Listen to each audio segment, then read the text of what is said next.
Bonjour à tous, je reviens dans une nouvelle vidéo. Et oui, ça faisait un peu longtemps, mais comme vous pouvez le remarquer, le fond derrière moi a changé puisque j'ai déménagé. Enfin, toujours est-il que c'est pas l'intérêt de la vidéo. Le sujet aujourd'hui, c'est un nouveau tuto. C'est pour réaliser une housse de coussin, comme celle-ci, avec du passepoil et aussi la pose d'un zip. Alors on va pas poser un zip invisible, mais de la manière dont on va le poser, on va obtenir un zip caché.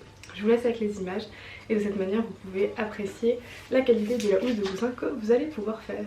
Donc voilà, moi c'est les housses que j'ai réalisées pour mettre dans mon canapé puisqu'on a déménagé et qu'on voulait mettre un petit peu de couleur. Donc on a décidé de partir sur un joli jaune moutarde. Et peut-être que vous reconnaissez tous les tissus qui viennent de la nouvelle collection de chez Froufrou. Et ces tissus m'ont été offerts gratuitement, donc du coup je suis trop contente parce que j'avais flashé dessus pour faire mes coussins de canapé. Alors le tuto que je vais vous proposer aujourd'hui, c'est un tuto de housse de coussin. Donc c'est à dire qu'il va falloir mettre quelque chose à l'intérieur et idéalement un coussin. Si vous mettez juste de la bourre de coussin avec le zip, dès que vous allez l'ouvrir, toute la bourre va partir. Et c'est pas trop pratique quoi. Donc moi ce que j'ai acheté, c'est les coussins Inner qui viennent de chez notre ami suédois. Ce sont des coussins à recouvrir qui coûtent 4 € pièce. Donc je trouve que c'est plutôt pas mal, c'est pas trop cher et puis ça à l'intérieur on n'a pas besoin que ce soit hyper plus beau quoi. Enfin, donc c'est des coussins vraiment tout simples en tissé avec du rembourrage de polyester. Le base quoi. Alors je me suis basée sur la taille du coussin final et on enchaîne avec le tuto. Je suis de retour en voix off, c'est un peu plus pratique pour moi. Alors pour commencer, on va prendre un carré qui fait 43 cm par 44. Oui, du coup c'est plus un carré, c'est un rectangle. Mais bon, vous m'avez compris. Ensuite, pour compléter l'avant du coussin, il vous faudra un deuxième morceau de tissu et celui-ci devra faire 25 cm par 43. C'est toujours les 43 cm de hauteur du coussin. Et si comme moi vous voulez un seul et unique tissu pour l'envers, il faudra prendre un morceau de 67 cm par 43. Il vous faudra également un zip de 50 cm et du passepoil, mais ça j'y reviendrai plus tard. On va donc prendre ce morceau, celui-là, ainsi que du passepoil. Alors on va venir coudre le passepoil le long du bord de 23 cm. Alors le passepoil qu'est-ce que c'est? C'est un biais dans lequel on a coudu un cordon. Donc vous pouvez l'acheter tout fait ou vous pouvez le faire vous-même en faisant votre propre biais ou en achetant du biais dans le commerce. Pour poser du passepoil c'est pas très compliqué, il suffit juste d'être minutieuse. Donc on va poser le passepoil à 1 cm du bord puisque j'ai conçu mes masses de couture comme ça. Donc vous prenez votre réglé et vous vérifiez que la couture présente sur le passepoil se situe à 1 cm de bord et ensuite vous épinglez. Alors moi j'épingle de cette manière, pour la simple et unique raison que j'enlève mes épingles au fur et à mesure que je couds. Alors moi pour bien poser mon passepoil je le couds en 2 fois, donc la première fois comme vous pouvez le voir, je viens coudre le passepoil pile poil dans la couture qui est déjà réalisée et vous voyez je viens retirer mon épingle au moment de la couture. Allez-y doucement, ce n'est pas une course et vous allez y arriver. Et voici ce qu'on obtient, donc un passepoil qui est posé en bord de tissu. Donc là, je l'ai replié et vous voyez la couture qu'on vient de faire. Elle est nickel. On va passer maintenant à la deuxième partie de la couture du passepoil. Donc on prend ce morceau avec le côté des 43 cm vers nous et on va venir poser endroit contre endroit la couture avec le passepoil qu'on vient de faire. Alors vous positionnez bien les deux tissus endroit contre endroit, bien bord à bord. Et ensuite vous épinglez pour que ça ne bouge pas au moment de la couture. Donc pas besoin de 36 épingles, hein. Une au début, une à la fin et 2 au milieu, ça suffit largement. Alors l'astuce pour coudre le passepoil comme une déesse, c'est de venir coudre avec la face ayant la couture vers nous, comme vous pouvez voir sur la droite. Ainsi on va venir piquer pile dans la couture qu'on a fait et le passepoil sera posé parfaitement. Je vous laisse apprécier le résultat, il n'y a aucune démarcation, on voit juste le passepoil et pas le morceau de tissu avec.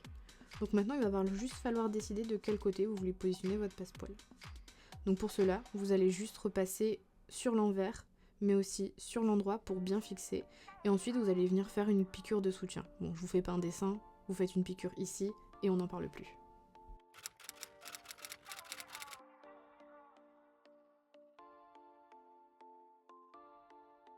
Ah, la pose du zip. Ça fait peur mais vous allez voir c'est hyper facile.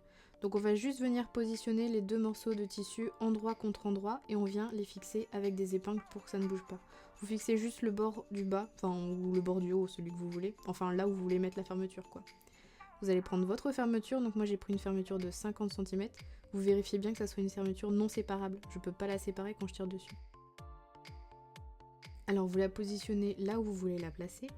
Peu importe si ça soit face endroit, face envers, ce qu'on va faire c'est venir marquer le début et la fin de la fermeture. Donc vous prenez un stylo et vous allez dessiner sur votre tissu le début et la fin du zip. Donc c'est là où commencent et se terminent les dents de votre zip.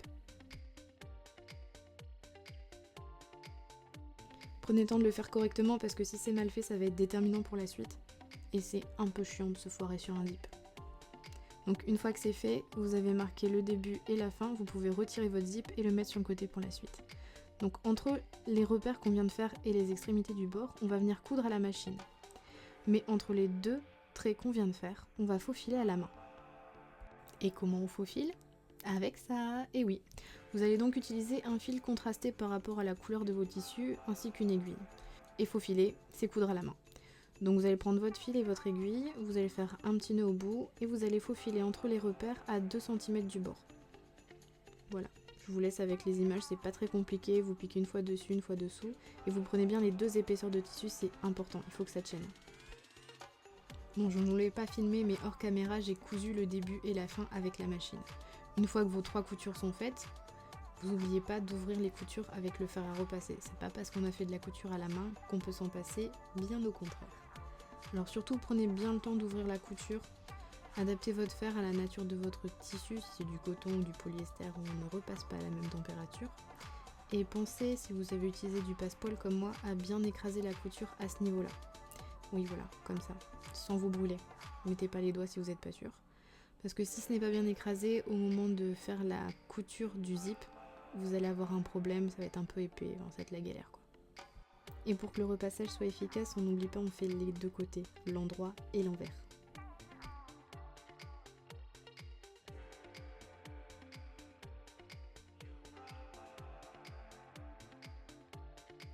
Allez, on va s'attaquer à la pose de la fermeture éclair. Donc vous allez la poser endroit contre endroit en faisant attention de bien mettre la fermeture au niveau des repères qu'on a tracés tout à l'heure. Donc le début et la fin des dents doivent correspondre en fait à l'endroit où on a faufilé à la main.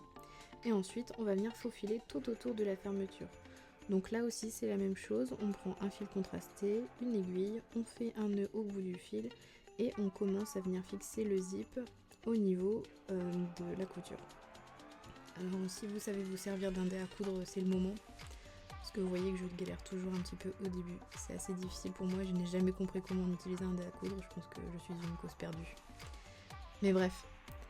Toujours est-il que vous allez coudre votre fermeture tout autour de l'ouverture et vous veillez bien à ce que le zip soit au niveau de la jonction. Donc quand vous arrivez au bout d'un côté, vous n'hésitez pas à tourner votre projet, ça sera plus facile. Si comme moi vous êtes droitière, enfin même si vous êtes gauchère, le problème c'est inversé. Et vous continuez à faufiler à la main. N'hésitez pas à faire des points assez larges, mais surtout veillez à prendre bien toutes les épaisseurs, donc c'est-à-dire l'épaisseur du zip plus les épaisseurs de tissu. Et normalement sur l'endroit, on doit voir vos petits points. Enfin vos petits points, vos traits du coup. Maintenant que notre zip est en place grâce au faux fil qu'on a fait, on va pouvoir le coudre de manière définitive à la machine. Donc on va coudre tout autour du zip, les 4 côtés, en prenant bien garde de sécuriser les petites extrémités en passant plusieurs fois. Je vous montre en image ce que ça donne. Donc vous utilisez le pied de biche relatif à la pose de zip et vous piquez tout autour, sans vous poser de questions.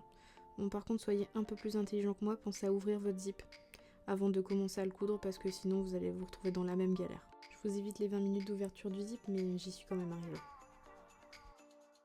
Et maintenant, une fois que vous en êtes là, on va utiliser notre découvite et on va enlever tous les faux fils qu'on a fait dans l'ordre inverse desquels on les a cousus.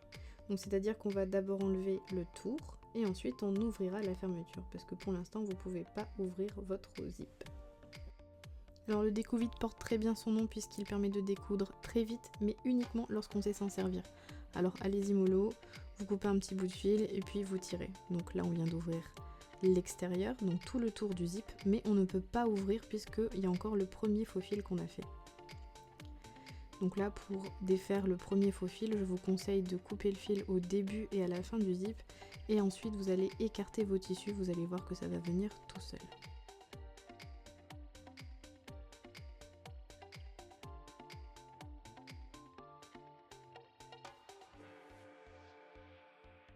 Et voilà, vous avez fait un zip qui est caché, mais sans fermeture invisible. C'est plutôt pas mal, non ?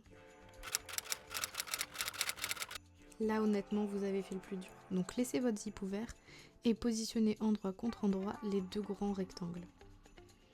Alors vous les positionnez bien aux extrémités et on va venir épingler les 3 côtés non fermés. Bon, si vous avez un assistant comme moi, je vous plains. Parce qu'honnêtement, à part mettre des poils partout, il ne sert pas vraiment à grand chose dans la couture.